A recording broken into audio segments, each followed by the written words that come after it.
आपल्याकडे नागपूरमध्ये 2 डिजिटल अरेस्टचे गुन्हे सायबर पोलीस स्टेशनकडे नोंद करण्यात आले.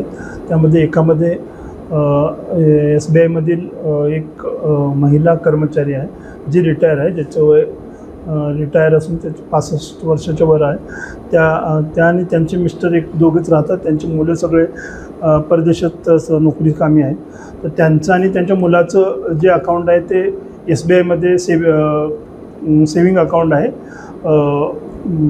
त्यामध्ये त्यांना एक हे आला KYC अपडेट करण्याबाबतचा कॉल आला आणि तुमचे बँकेचे सर्व कागदपत्र KYC अपडेट करा, नसेल तर तुमचं अकाउंट 2 तासात बंद होईल, अशा प्रकारे वगैरे त्यांना फोन आला.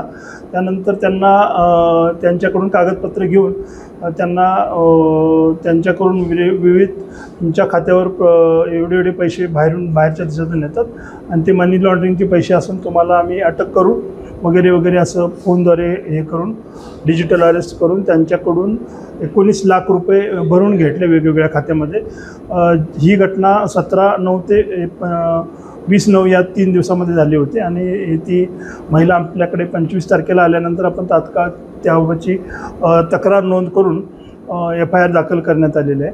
दुसऱ्या प्रकरणामध्ये ते सुद्धा रिटायर्ड बँक कर्मचारी आहेत. त्यामध्ये त्यांना बँकेत तुमच्या खात्यावर मनी लॉन्ड्रिंगचे पैसे आलेले आहेत वगैरे असं सांगून त्यांना तुमचं जे आधार कार्ड आहे ते आधार कार्ड मुंबईमध्ये लिंक असून त्या खात्यावर सुद्धा पैसे येत आहेत असं सांगून तुमच्याकडे जेवढी रक्कम आहे ती आमच्या RBIच्या खात्यात आम्ही ED मार्फत चौकशी करू. ते तुमच्या आम्ही दिलेल्या RBIच्या खात्यामध्ये तुम्ही ती डिपॉझिट ठेवा, तपास संपल्यानंतर तुम्हाला परत करण्यात येईल असे वगैरे त्यांना सांगून त्यांना 2 ते 3 तास, सकाळी 3 तास, संध्याकाळी 3 तास असं त्यांना रूममध्ये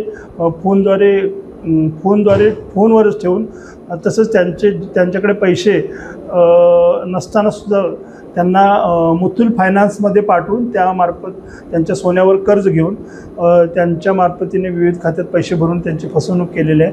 यामध्ये त्यांचा 22 लाखाचा फ्रॉड झालेला आहे. सदरच्या दोन्ही घटना ह्या आमचे नागपूर शहराचे माननीय पोलीस आयुक्त माननीय रवींद्र सिंगल सर, तसेच आमचे जॉईंट CP सर माननीय आमचे DCP सर मतानी सर यांच्या मार्गदर्शनाखाली चालू असून यामध्ये पहिल्या गुन्ह्यामध्ये आम्ही 7.5 लाख रुपये बँकेमार्फत गोठवले आहे. तर दुसऱ्या गुन्ह्यामध्ये सुद्धा आपण जवळजवळ 10 लाखापर्यंत रक्कम ही फ्रीज केली आहे आणि यामध्ये तांत्रिक तपास चालू असून आरोपींनाही आम्ही तात्काळ लवकरात लवकर अटक करत आहोत.